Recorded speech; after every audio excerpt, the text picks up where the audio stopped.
Alors bonjour à tous. On va s'évader pendant quelques minutes. On va s'imaginer qu'on est en 2047 et que le monde a bien changé. On est de plus en plus connectés. On a tous une puce fichée dans l'avant-bras qui nous permet d'interagir avec des objets connectés de plus en plus sophistiqués. Il y a une véritable fusion qui s'opère entre l'homme et la machine. On peut dire que l'heure de l'homme augmenté est arrivée. Il n'y a pas que ça.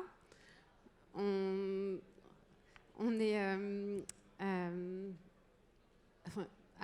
2047, ce sera adieu les grands sièges de multinationales.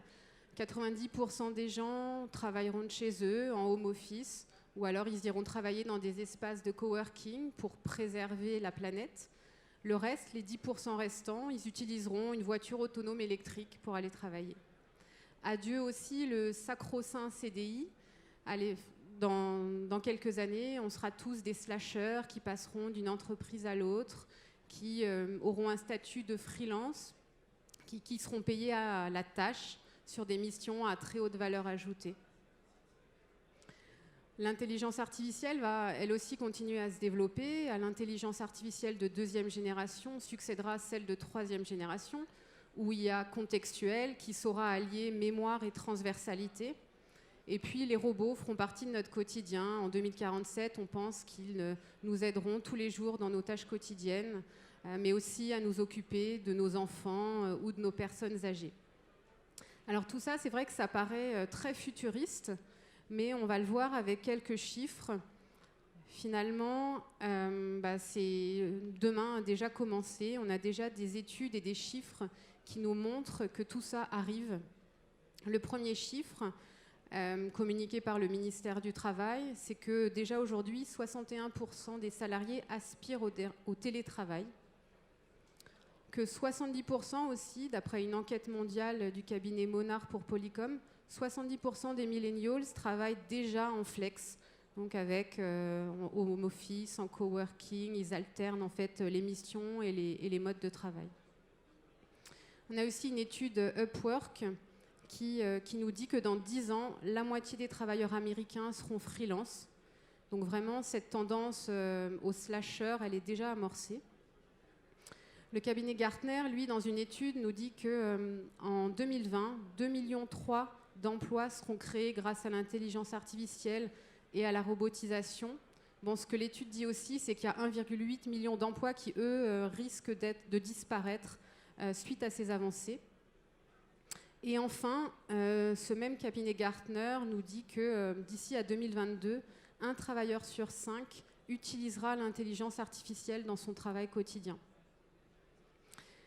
Alors Anaïs, on va pouvoir rentrer dans le vif du sujet. D'après toi, est-ce que ces nouveaux modes de travail, ces nouvelles méthodes vont entraîner de nouveaux risques pour nous assureurs et aussi pour les entrepreneurs dans la salle ?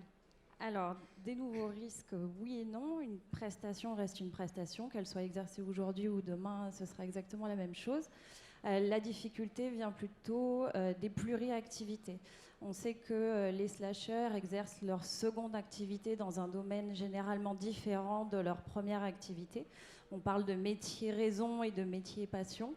Voilà, on va avoir des emplois du temps de plus en plus chargés et il va falloir être très lucide sur ses compétences, bien connaître ses limites, prendre le temps avec ses clients lorsqu'on exerce sous le statut d'auto-entrepreneur de bien identifier leurs besoins et de consigner tout ça dans des contrats de prestation afin de sécuriser au maximum le déroulement de la prestation, de bien définir quelles sont les missions, quels sont les besoins des clients, quelles compétences on vient chercher, quels sont les engagements et les responsabilités communes et surtout quels sont les délais dans lesquels les prestations devront être réalisées. Il est important finalement de ne pas faire des promesses qu'on ne pourrait pas tenir dans un rythme qui va être de plus en plus soutenu en termes d'activité. Il va être aussi très important de s'assurer en RC professionnel pour les activités qu'on va exercer sous le statut d'auto-entrepreneur. Est-ce que tu peux peut-être rappeler à l'auditoire ce que c'est cette responsabilité civile professionnelle ?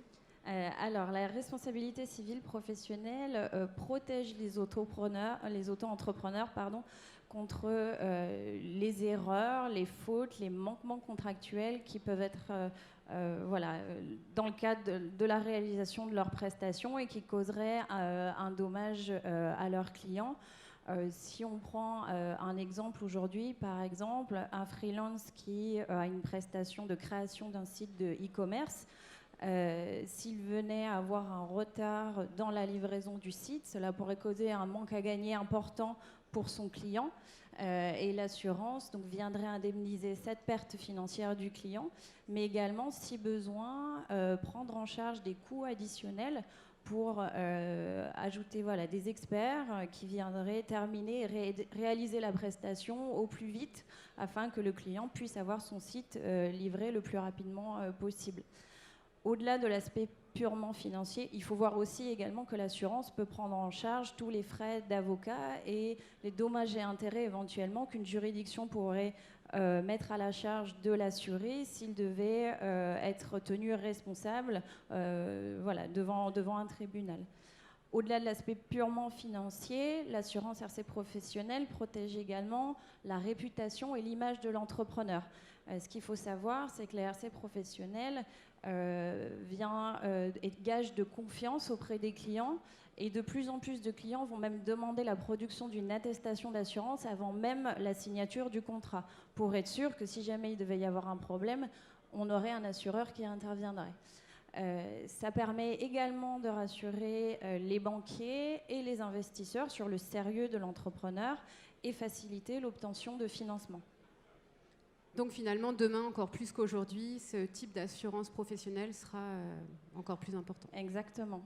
Alors on l'a vu, ces entrepreneurs, ils auront aussi de plus en plus d'objets connectés, d'équipements en fait, de très forte valeur, très sophistiqués, très précieux pour eux.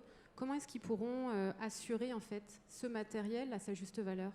Alors, il est vrai qu'avec les nouvelles technologies, on va voir se développer des outils de travail de plus en plus perfectionnés, de plus en plus technologiques.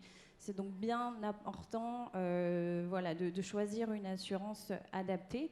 En cas de dommage, les coûts de réparation pourraient s'avérer très très vite onéreux et surtout l'entrepreneur se retrouverait sans aucun moyen de réaliser sa prestation et donc sans possibilité d'exercer son activité. Il faut être donc très vigilant dans le choix de son assurance. Il faut privilégier une assurance qui va réparer à la hauteur de la valeur du bien pour tous les types de risques, contre la casse, contre le vol, contre les intempéries, contre le bris interne également. C'est important avec des outils de plus en plus sophistiqués. Il faut que la prise en charge puisse se faire en tout lieu. C'est-à-dire, on sait que les entrepreneurs se déplacent, donc c'est important que leurs biens soient couverts dans toutes les situations. Il est également conseillé d'opter pour une assurance qui va indemniser, on va dire, en valeur à neuf. C'est-à-dire qu'on va remplacer le bien à l'identique sans appliquer finalement de vétusté liée à l'ancienneté du bien. Donc on répare ou on remplace vraiment le bien à sa juste valeur. On a également des contrats d'assurance qui vont proposer des frais supplémentaires d'exploitation. On n'y pense pas toujours, mais ces frais-là permettent par exemple de prendre en charge des frais de location d'un bien pour permettre à l'entrepreneur de poursuivre son activité le temps qu'on remplace ou qu'on répare son appareil. Alors j'en parlais en introduction, il y a aujourd'hui des mots très tendance, l'intelligence artificielle, la robotisation. En 2047, on sera probablement dans un monde de plus en plus dominé par les machines et ces machines, elles pourront probablement faire des erreurs. Ce sera la faute de qui ? Qui sera responsable ? Est-ce que ce sera la machine ? Est-ce que ce sera l'homme derrière la machine ? Alors là, c'est une grande question. La difficulté, c'est qu'on va avoir de multiples intervenants de la conception à la fabrication, à la distribution, à la programmation et à l'utilisation de l'agent artificiel. Aujourd'hui, on est face à un vide juridique. Le législateur ne s'est pas encore positionné et n'a pas encore déterminé de cadre spécifique aux responsabilités liées à l'intelligence artificielle. Donc, en l'état du droit, on peut imaginer plusieurs fondements. Celui des produits défectueux, tout d'abord, si on se place du point de vue du fabricant ou du distributeur, mais également celui de la garde de la chose quand on est utilisateur. Alors, c'est un jargon un petit peu complexe. Est-ce que tu peux peut-être nous donner un exemple pour qu'on comprenne bien ces différences? Ouais, si on prend l'exemple de la voiture autonome, par exemple, la voiture autonome pourrait être défectueuse au sens juridique du terme, c'est-à-dire qu'elle n'apporte pas la sécurité à laquelle on pourrait légitimement s'attendre. Dans ce cas, ce seront le fabricant et le distributeur qui seront tenus responsables, on appelle ça une responsabilité de plein droit, c'est-à-dire que même sans avoir commis de faute, c'est eux qui seront tenus d'indemniser les préjudices. Ils pourront s'exonérer uniquement dans le cas d'une force majeure ou du fait d'un tiers, mais c'est quand même très restrictif. Si on se place du point de vue de l'utilisateur, par exemple, avec cette voiture autonome, on peut imaginer que le conducteur est à l'intérieur et que la voiture réagit mal ou cause un dommage. Même si lui n'a pas commis d'erreur en tant que tel, il est responsable de la chose dont il a le contrôle, l'usage et la garde. Donc la difficulté avec l'intelligence artificielle, c'est qu'on est sur des agents qui ont des capacités finalement intrinsèques, qui ont une vraie autonomie par rapport à l'utilisateur. Donc est-ce qu'on pourra toujours utiliser ce fondement? Est-ce que finalement c'est l'utilisateur qui en est toujours responsable? Et dans le même temps, comme il a la chose sous sa garde, est-ce qu'il est complètement irresponsable? La question est ouverte. Demain, on peut aussi imaginer, si on reprend toujours cette voiture de l'exemple autonome, d'un cyberpirate qui arrive à prendre le contrôle via les données de la voiture et qui cause des dommages. Dans ce cas-là, ce sera de la responsabilité du cybercriminel, et là, on est sur le terrain des infractions et du droit pénal. Bon, on le voit, c'est une problématique extrêmement complexe. En quoi est-ce que l'assurance peut aider là-dedans?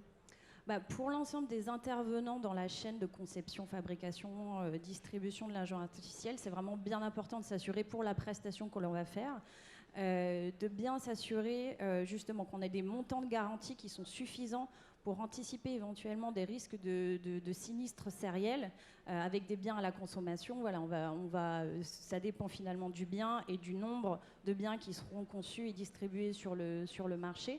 Mais potentiellement, si on imagine qu'un bien est défaillant, il est possible que tous les biens qui sortent de la même chaîne de production aient le même problème et le même défaut. Il faut faire bien attention aussi à ce que l'assurance comprenne une garantie frais de retrait et de rappel, justement s'il faut retirer du marché des biens qui n'assurent pas la sécurité des consommateurs.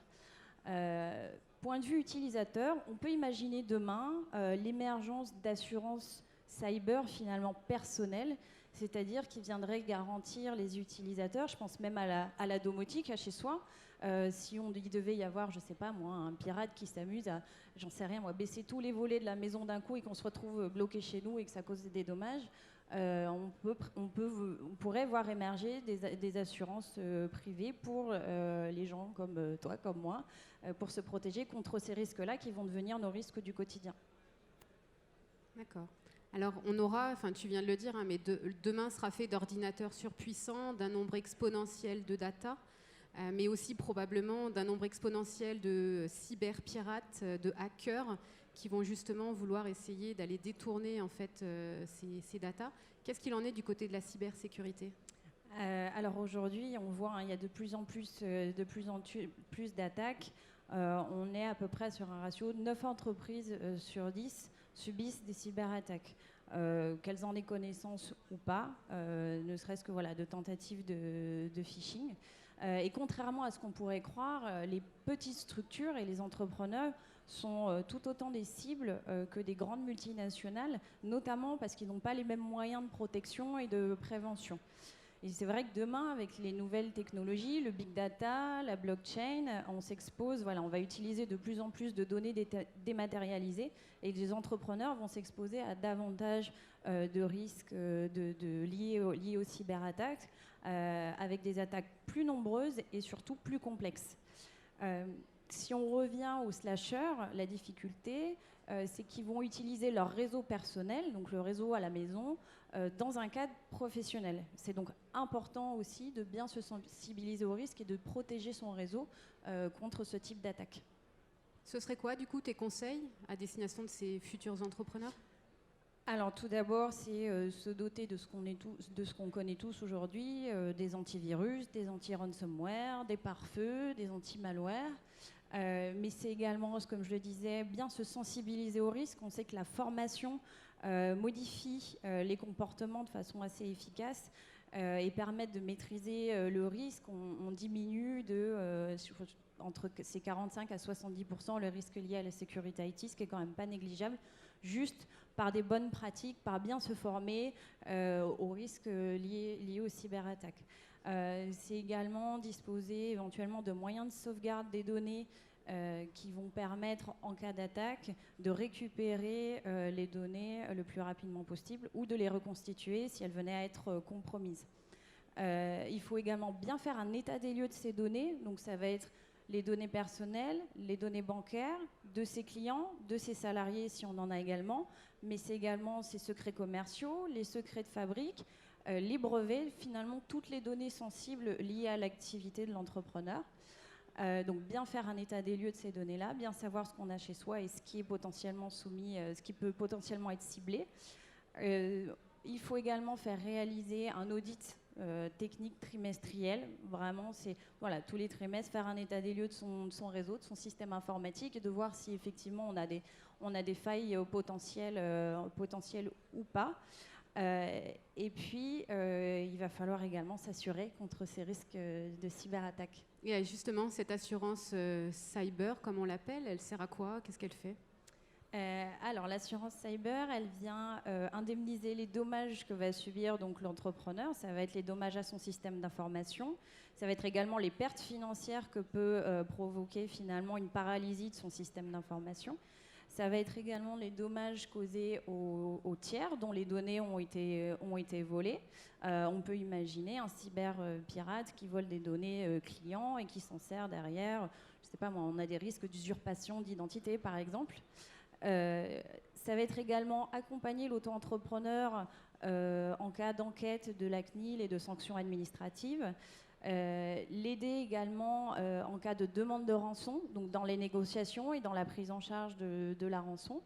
Et puis, l'assureur mobilisera, dès qu'il aura connaissance de l'incident, et c'est vraiment bien de déclarer tout de suite si on pense qu'il y a un risque ou si quelque chose s'est passé, l'assureur va mobiliser tout son réseau d'experts et de partenaires, d'experts informatiques, d'avocats et d'agences de communication de crise pour mettre en place vraiment le plan de réponse le plus approprié à la situation.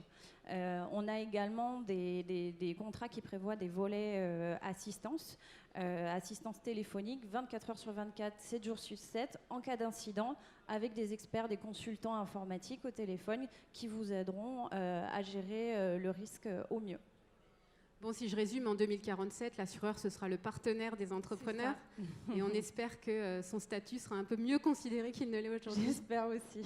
Si tu devais peut-être pour finir, et par rapport du coup à l'auditoire aujourd'hui qui est fait aussi d'entrepreneurs ou de futurs entrepreneurs, ce serait quoi peut-être tes 3 points clés à retenir?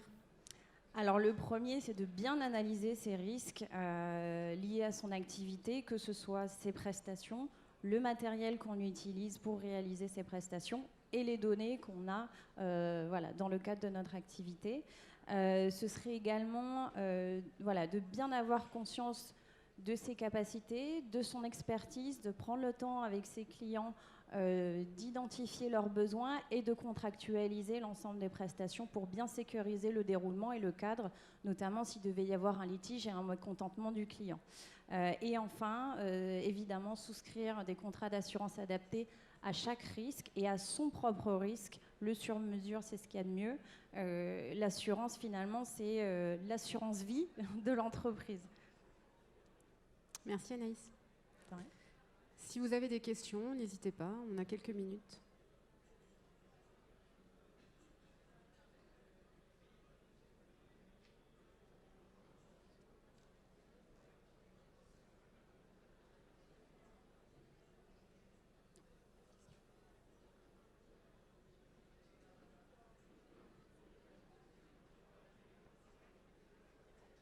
Mais bon, merci. Merci.